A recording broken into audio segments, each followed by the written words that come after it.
everyone, I'm Niharika John Mehra and here are some rules for you जिनके ऊपर अक्सर almost हर exam में एक ना एक सेट में ये रूल के ऊपर क्वेश्चन आपको मिले ही हैं. So that's why I have compiled this list जहाँ पर आपको कुछ कॉमन रिपीटेटिव रूल्स में कराने वाली हूँ इंग्लिश ग्रामर के. एंड दिस इज पार्ट 120 है. So I have just divided it into like 5 parts ताकि आप एक साथ लंबा बैठकर देखोगे बोर हो सकते हो सकता है कि बहुत सारे रूल्स एक बार में ओवरडोज हो जाए. तो उससे बचने के लिए ये 5 पार्ट्स में होने वाला है. मेक श्योर कि आप सभी पार्ट्स बिल्कुल अच्छे से देखें. ओके और ये रूल्स को लगाना उसको कैसे ऑब्जर्व किया जाता है, डिटेक्ट करा जाता है, सब आपको मैं समझाऊंगी. Okay so in this video there will be 4 rules जो कवर करे जाएंगे. अगर आप फर्स्ट टाइम मेरे चैनल पर आए हो make sure to subscribe the channel, hit the bell icon और लाइक और शेयर करना बिल्कुल नहीं भूलना है. एक और अपडेट है इससे पहले कि हम आगे बढ़े. There is a scholarship test for all of you जो कि बिल्कुल फ्री ऑफ कॉस्ट है और ये आप डिस्क्रिप्शन में इसकी लिंक पाएंगे. इसमें अगर आप पार्टिसिपेट करते हो NJM10 इस कोड का यूज़ करके आप फ्री में एनरोल कर सकते हो. और इसमें अगर जीतते हो, रैंक लेकर आते हो तो फर्स्ट रैंक वाले को लैपटॉप, स्मार्टफोन भी, किसी को ईयरपॉड्स मिलने वाले हैं. 400 विनर्स को स्कॉलरशिप मिलने वाली है अकेडमी की तरफ से जो कि बड़ा ऑफ होगा सब्सक्रिप्शन पर. And lucky winners lucky draw से भी लिए जाएंगे और रैंक नहीं आती लेकिन लकी ड्रॉ में नाम आ जाता है आपका. So you will be getting Amazon gift voucher. इसमें आप अगर बैंक एग्जाम कैटेगरी से हो सो 10 AM पर टाइम रहेगा आपका. 27 फरवरी को ये स्कॉलरशिप होने वाली है. प्रीलिम्स जैसे बिल्कुल 100 क्वेश्चंस आएंगे इसमें क्वांट, इंग्लिश और रीजनिंग के. You will get that feeling कि किस तरीके से एग्जाम आप दोगे, तो क्या कंपटीशन है, कहाँ आप स्टैंड कर रहे हो. आपका एक सेल्फ इवैल्यूएशन भी इस स्कॉलरशिप टेस्ट के थ्रू हो जाएगा. Okay and then you will understand कि अभी आपको कितनी और मेहनत करने की ज़रूरत है, ऑल इंडिया लेवल पर कहाँ स्टैंड कर रहे हो. So link and other details are there in the description box below. Do check it out. Let me start with the first rule. Okay, as I told earlier कि total 20 rules करवाऊंगी लेकिन parts में करवाऊंगी कि थोड़ा थोड़ा dose आपको दिया जाए, एक प्रिस्क्रिप्शन हो जाएगा. 5 दिन की दवाई जैसे डॉक्टर लिखता है तो हम 5 पार्ट्स में 20 इंपॉर्टेंट रिपीटेटिव कॉमन रूल्स करने वाले हैं. ओके वंस अगेन लाइक और शेयर जरूर कर दीजिएगा. The first thing is use of perfect participle जो कि होता है हैविंग के साथ में वर्ब का third form. Okay perfect participle is, इस टर्म पर कंफ्यूज मत होना. It's the use of having and उसके साथ में परफेक्ट V3. पार्टिसिपल हैविंग फिर बीन प्लस V3. अक्सर हमने देखा है एग्जाम में सेंटेंसेस इनसे शुरू होते हैं और आप देख सकते हो जैसे यहाँ पर कि कभी भी इनसे शुरू होने वाला सेंटेंस हम ऐसे ही नहीं लिख सकते. एक सेंटेंस होता है जिसमें सब्जेक्ट होता है, वर्ब होता है, ऑब्जेक्ट होता है, लेकिन सब्जेक्ट के ही पहले कई बार स्ट्रक्चर में हैविंग से शुरू होने वाला स्ट्रक्चर आप पाते हो. तो ये अक्सर मेंस में पूछे जाते हैं question. By the way before I go ahead, अगर आपको बेसिक्स करना है तो आप मेरी अनअकैडमी की 1 PM वाले कोर्स की क्लासेस करो बिकॉज ये डायरेक्ट रूल में बता रही हूँ, बिल्कुल जीरो से मैंने यहाँ पढ़ाया हुआ है. ओके इसके लिए आपको मेरी प्रोफाइल पर जाके फाउंडेशन कोर्स देखना है. प्रोफाइल की लिंक डिस्क्रिप्शन में है. सो हैविंग प्लस V3 का यूज या हैविंग बीन का यूज हम करते हैं तो किस तरीके से सेंटेंस को फ्रेम करना है. आप यहाँ देखो हैविंग टाइप द लेटर. तो हैविंग टाइप द लेटर के बाद में लेटर टाइप करने के बाद इट वॉज पोस्टेड. टाइप करने वाला जो डूअर होगा हैविंग के साथ V3 के केस में वो डूअर आपको ढूंढ कर लेकर आना बहुत ज़रूरी होता है. Okay understand it again. 2 है यहाँ पे, ठीक है मैं वापस से सब इरेज कर रही हूँ. 2 स्ट्रक्चर है. पहला स्ट्रक्चर है हैविंग प्लस V3 का, बीच में बीन नहीं है. तो इस केस में आपको डूअर चाहिए रहेगा, मतलब कि जो एक्शन है V3 का वो किसने करा वो आपको डूअर करता उस सेंटेंस में चाहिए होगा और वही सेंटेंस का जो आगे बन रहा है सब्जेक्ट बनेगा. दूसरा केस ये है कि अगर आपको हैविंग के साथ में बीन मिलता है तब आप डूअर को नहीं लिखोगे तो भी चलेगा, सेंटेंस पैसिव में चला जाएगा, क्योंकि शायद हमको नहीं पता कि लिखने वाला कौन था, है ना। अगर हमको नहीं पता है, अगर जो भी वर्ब यहाँ पर है हैविंग के साथ में, उसका कर्ता आपको सेंटेंस में मेंशन ही नहीं है या फिर आप नहीं निकाल सकते कहाँ से है, तो उस केस में हैविंग और V3 के बीच में आपको बीन डालना पड़ेगा। तो जैसे एग्जाम्पल में देखिए आप, having typed the letter it was posted, अभी हैविंग है और टाइप्ड लिखा हुआ है, ठीक है। टाइप करने वाला कौन है, इट तो नहीं है, ये तो कोई व्यक्ति का नाम होगा, किसी के लिए प्रोनाउन होगा, तो ये गलत है, ये स्ट्रक्चर सेंटेंस का सही नहीं, हो सकता पढ़ने में सही लगे बट इट्स नॉट। अगर हैविंग के बाद में सीधे वर्ब है टाइप्ड, कौन है टाइप करने वाला, I, you, he, I posted it, ये इट लेटर के लिए हो गया, ओके। सो यहाँ पर हम देखते हैं कि किस तरीके से हैविंग टाइप्ड, हैविंग के साथ में सीधे सीधे V3 मिल रहा है आपको। उस केस में टाइप करने वाले का नाम या प्रोनाउन लिखना जरूरी है और वही सेंटेंस का सब्जेक्ट बन रहा है। Having been type the letter, letter type करे जा चुकने के बाद इट वॉज पोस्टेड, अब मैं इट वॉज पोस्टेड को एज इट इज अगर रखना चाहती हूँ, सपोज कि ये वाले ही क्वेश्चन में आपको एरर डिटेक्शन के लिए आ गया, छोटा सा ही है, इट वॉज पोस्टेड को अब मैं मन से तो बदलूंगी नहीं, he posted it, she posted it, तो मुझे करेक्शन कहाँ करना होगा, इस पॉइंट पर, कि मुझे यहाँ पर बीन लगाना होगा, ताकि ये जो बिना डूअर का सेंटेंस है कि टाइप करने का काम किसने करा हमें नहीं पता है, वो कंडीशन सेटिस्फाई हो सके। थोड़ा सा कॉम्प्लेक्स रूल है, एक बार और सुनोगे एक्सप्लेनेशन तो बिल्कुल समझ में आ जाएगा, ओके। एक और एग्जांपल दे देती हूँ आपको, अगर मैं बोल रही हूँ हैविंग created a course,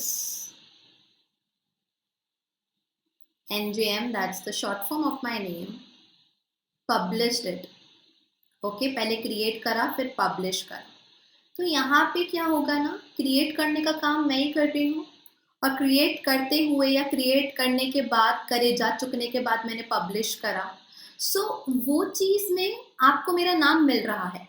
लेकिन अगर यहाँ बीन होता, ओके, तो आप एग्जाम में उसको बीन को यहाँ पे मार्क करके आओगे कि ये नहीं होना था, क्योंकि एनजीएम नाम दिया हुआ है, जिसने क्रिएट करा है उसका नाम आपको आगे सेंटेंस में मिल रहा है, तो यहाँ बीन नहीं लगेगा, यहाँ हैविंग क्रिएटेड होगा। सो इस तरीके से क्वेश्चन आपके पूछे जाते हैं, एज आई मेंशन ये ज्यादातर मेंस में पूछे जाते हैं। Moving on to rule number 2, which is a very simple one, and that is rule of parallelism. अक्सर हम कंजंक्शंस का यूज करते हैं, जैसे कि एंड, और, not only but also, okay, either or, neither nor, तो आपको पैरेललिज्म बना के चलना होता है। नाउ पैरेललिज्म क्या होता है कि सेंटेंस में कंस्ट्रक्शन जो होगा, ग्रामेटिकल वे में जब हम उसे चेक करेंगे तो सेम तरीके का कंस्ट्रक्शन और सेम टोन का कंस्ट्रक्शन हमें ध्यान में रखते हुए, पार्ट ऑफ स्पीच को ध्यान में रखते हुए इन कंजंक्शन के आगे पीछे लगाना होता है। तो जो सेंटेंस का कंस्ट्रक्शन होगा, शब्दों का प्लेसमेंट होगा, पोजीशन होगा, वो बहुत मायने रखेगा। Let's see it and understand through example. It not only is raining in Indore but also in Bhopal, ये गलत है। देखो बट ऑल्सो है, नॉट ओनली है, ये पेयर में चलते हैं, है ना। यहाँ पर क्या हुआ, नॉट ओनली के बाद में ये वर्ब का पोर्शन आ गया और बट ऑल्सो के बाद में इन लगाकर हमने नाउन डाल दिया, तो यहाँ पे जो बैलेंस होना था वो बिगड़ गया, ये कंस्ट्रक्शन गलत है। क्योंकि बारिश सेम काम है जो इंदौर में भी हो रही है, भोपाल में भी हो रही है, तो हमें क्या करना पड़ेगा ना, इज रेनिंग वाले चीज को पहले लिखना पड़ेगा। Not only where, location number 1 in Indore, but also where, location number 2 Bhopal, तो दोनों के नाम, दोनों का तरीका आप यहाँ देख सकते हो किस तरीके से स्ट्रक्चर में डाला गया है। उसी की तरह हम एक और चीज देखते हैं, एंड वाला example. He has decided to go ahead. उसने डिसाइड करा है. पहला काम क्या? To go ahead. That is your verb. And to help that needy lady. So to के साथ में एक यहाँ पर verb का फर्स्ट फॉर्म आ गया और यहाँ पे उसने दो बातें डिसाइड करी हैं. Go जाएगा और मदद करेगा. So to के साथ का केवल verb का फर्स्ट फॉर्म यहाँ पे रिपीट हो रहा है.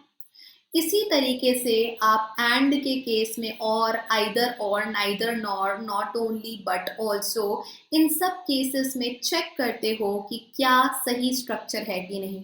एंड इसके लिए आपको काफ़ी प्रैक्टिस लगती है. आप मेरे 6 PM के फ्री क्लासेस भी अनअकैडमी पर ज्वाइन कर सकते हो जहाँ पे हम डेली एरर डिटेक्शन करते ही करते हैं. अगेन मेरे प्रोफाइल पर डेली की क्लासेस आपको मिल जाएंगी. Start following me on Unacademy as well, या आप मेरा टेलीग्राम जो डिस्क्रिप्शन बॉक्स में दिया हुआ है वो ज्वाइन कर सकते हो. वहाँ पे सारी अपडेट्स आपको मिल जाएंगी. Moving on to the next rule. This is the use of wish and if only या और इफ ओनली. जब कभी भी आप आई विश की बात करते हो या विश वर्ब का यूज होता है, आई के साथ विश है, ही के साथ में विशेस हो सकता है, शी के साथ में भी विशेस हो जाएगा, दे के साथ में विश, तो विश आना चाहिए. या अगर आपका स्ट्रक्चर इफ ओनली से शुरू हो रहा है, when you use these structures, wish का वर्ब वाला फॉर्म या फ्रेज जो कि इफ ओनली से शुरू हो रहा है, एंड आप ऐसी बातें करते हो which we want but which are not possible, चाहते तो हैं लेकिन हो नहीं सकती, उस केस में आप उसे पास्ट टेंस में मेंशन करोगे. I wish I can see you tomorrow. आप सोचो कि मैं यहाँ इंडिया में हूँ और मेरा ब्रदर सपोज यूएसए में है. Okay, so he is living in the US. अब आज मेरी इच्छा हुई तो कल मैं आमने सामने मिल सकती हूँ क्या? वो तो पॉसिबल ही नहीं है. उसको आने में अगर मेरे बोलते से ही वो निकल गया सपोज, तो भी आने में उसको बहुत टाइम लगेगा, मेरे तक पहुंचने में 2 दिन तो लगेंगे. सो उस तरीके से जो हम देखते हैं कि ऐसी चीज़ें जो हम चाहते हैं या इफ ओनली से हम एक्सप्रेस करें लेकिन वो प्रैक्टिकल नहीं है या पॉसिबल नहीं है, तो उस वाली बात को हमेशा पास्ट टोन या पास्ट टेंस में लिखा जाएगा. I wish I can see you tomorrow. So suppose ये पॉसिबल नहीं है तो ये कैन नहीं बोल सकते, इसका पास्ट इक्विवेलेंट कुड यहाँ पर आना चाहिए था. If only he was faithful. If only I had a chance, not have. If only I had a chance या another chance to take bank exams because I can't take it now. अभी मेरा as ऊपर हो गया है. So इस तरीके की बातें जो अब पॉसिबल नहीं है, थोड़ा वियर्ड लगता है बोलने पर वो आपको सभी बातें पास्ट में बोलनी पड़ेंगी. स्पेशली इफ ओनली से शुरुआत हो रहा है, अगर इफ ओनली भी एक्चुअली दर्शाता यही है कि काश ऐसा होता, या विश वर्ब का यूज होता है. ओके, सिंपल रूल याद रख सकते हो आसानी से. 2 ही तो फ्रेज है. देन एक हाइपोथेसिस होती है जो कि प्रेजेंट या फ्यूचर के बारे में. हाइपोथेसिस मतलब कि हमारा सोचना, हमारा प्रिडिक्शन. प्रैक्टिकल शायद नहीं हो, एक थ्योरी है मेरे पास में. हम वुड का यूज करते हैं मेन क्लॉज में, जो मेन बात है, और पास्ट टेंस का यूज करते हैं सेकेंडरी सबऑर्डिनेट क्लॉज में. ओके, इसके लिए क्लॉजेस पढ़ने पड़ेंगे आपको. क्लॉजेस इन शॉर्ट वो होते हैं जो कि एक बड़े सेंटेंस में सब्जेक्ट वर्ब ऑब्जेक्ट होता है, फिर हम कंजंक्शन लगा देते हैं, फिर एक और सब्जेक्ट वर्ब ऑब्जेक्ट होता है, फिर सेंटेंस बनता है. तो वो सेंटेंस में छोटा सेंटेंस जो मिलता है वो एक तरीके से हम उसे क्लॉज बोलते हैं. Anyways, let's come back to this point. एक हाइपोथेसिस है, थ्योरी है प्रेजेंट की फ्यूचर की. हमें वुड यूज करना है मेन बात में एंड पास्ट टेंस सबऑर्डिनेट में. She would always help him. अभी मुझे पता नहीं है, ठीक है, दिस इज माई थ्योरी, क्योंकि मैं सामने वाली को जानती हूँ और जहाँ तक मुझे पता है ये मेरी थ्योरी है कि वो ये हिम को, जितना मुझे पता है हाइपोथेसिस है कि वो मदद करेगी. If he really needs it, अगर उसे सचमुच इसकी ज़रूरत है तो क्योंकि मैं यहाँ पर वुड लगाकर एक थ्योरी वाली बात बोल रही हूँ, कोई 100% गारंटी नहीं है. She would always help him if he really needed it. यहाँ पे नीड्स नहीं आ सकता, if he really needed it. Okay, तो ये वाली बात आपको इस वाली बात से पता चलेगी, क्योंकि ये मेन क्लॉज है कि वो हमेशा मदद कर सकती है। अगर इफ लगाकर मैंने आगे एक नई बात बोली है जिसका सब्जेक्ट ही है, इसका वर्ब नीडेड है, ऑब्जेक्ट इट है, सो इस तरीके की डिपेंडेंट बात है, इफ से एक डिपेंडेंसी आ जा रही है पहले वाली बात की, सबऑर्डिनेट क्लॉज है। और सबऑर्डिनेट क्लॉज को इस केस में पास्ट टेंस में ही रखना पड़ेगा। सो ये थे इस वाले सेशन, इस वाले वीडियो के 4 rules. And I know these rules can be like a heavy dose for many, इसलिए मैंने 20 के 20 नहीं करा एक साथ, पर फिर भी ये रूल्स बहुत इंपॉर्टेंट है जिनके ऊपर पिछले सालों में काफ़ी क्वेश्चंस आए हैं, मेंस में भी आए हैं, प्रीलिम्स में भी आए हैं। सो प्लीज़ मेक श्योर कि आप इन्हें अच्छे से प्रैक्टिस करें। होपफुली एक बार 20 के 20 रूल्स हो जाएंगे तो उनके ऊपर स्पेसिफिकली मैं और क्वेश्चंस आपको दूंगी, so that you can understand it in a better manner. As of now इतना करना है कि न्यूज़पेपर में कभी इस तरीके की कोई चीज़ दिखती है तो थोड़ा ऑब्जर्व करना, and you will be good to go in a way कि आप समझ पाए ये रूल कैसे काम कर रहा है। फॉर ऑल दोस्त जो कि मेरी प्लस क्लासेस ज्वाइन करना चाहते हैं, पहले आपको सब्सक्रिप्शन लेना होगा। आप चाहें तो आइकॉनिक वाला सब्सक्रिप्शन भी ले सकते हो, जहाँ पर आपके डाउट्स प्रायोरिटी पर लिए जाते हैं। और जो लिंक डिस्क्रिप्शन में है वो लिंक है सब्सक्रिप्शन की, आपको वो यूज करनी है NGM10 कोड के साथ। Okay, you can use this code, you have to use this code, और फिर आप अपना प्लान सिलेक्ट करके प्रोसीड टू पे करोगे। कुछ क्रेडिट्स मिलते हैं, उनका भी यूज करना ताकि आपको अच्छा खासा और ऑफ मिल जाए। और इस सब्सक्रिप्शन में आपकी पूरी ऑनलाइन कोचिंग कवर हो जाती है, मतलब आपके सारे सब्जेक्ट्स टॉप एजुकेटर्स के द्वारा कवर होते हैं। जितना जो पढ़ना हो पढ़ो, जितना रिपीट कर करके कोई टॉपिक होता है ना जो हमको बार बार शायद देखना पड़े सो दैट हम उसको अच्छे से समझ पाए, जितना रिवीजन करना है, जितनी प्रैक्टिस करना है आप कर सकते हो। मॉक टेस्ट दे सकते हो, अपने टीचर से बात कर सकते हो, अभी रेजर हैंड का नया फीचर भी है। सो ये सब बेनिफिट्स हैं आपके पास में सब्सक्रिप्शन के। एक ऑनलाइन प्लेटफॉर्म पर आपको ऑफलाइन कोचिंग से बहुत सारे ज़्यादा फीचर्स मिल रहे हैं, फैसिलिटीज मिल रहे हैं। So why not to go head for that. इस साल के एग्जाम्स की प्रिपरेशन सब्सक्रिप्शन के साथ करो। कोड आपके सामने है NGM10। और कोई क्वेरी हो you can reach out to me on Telegram की अगेन लिंक आपको डिस्क्रिप्शन में मिलेगी। सो या कमेंट सेक्शन में मुझसे पूछ सकते हो, I will definitely go through it. See you later, take care, all the best for your exam and stay blessed.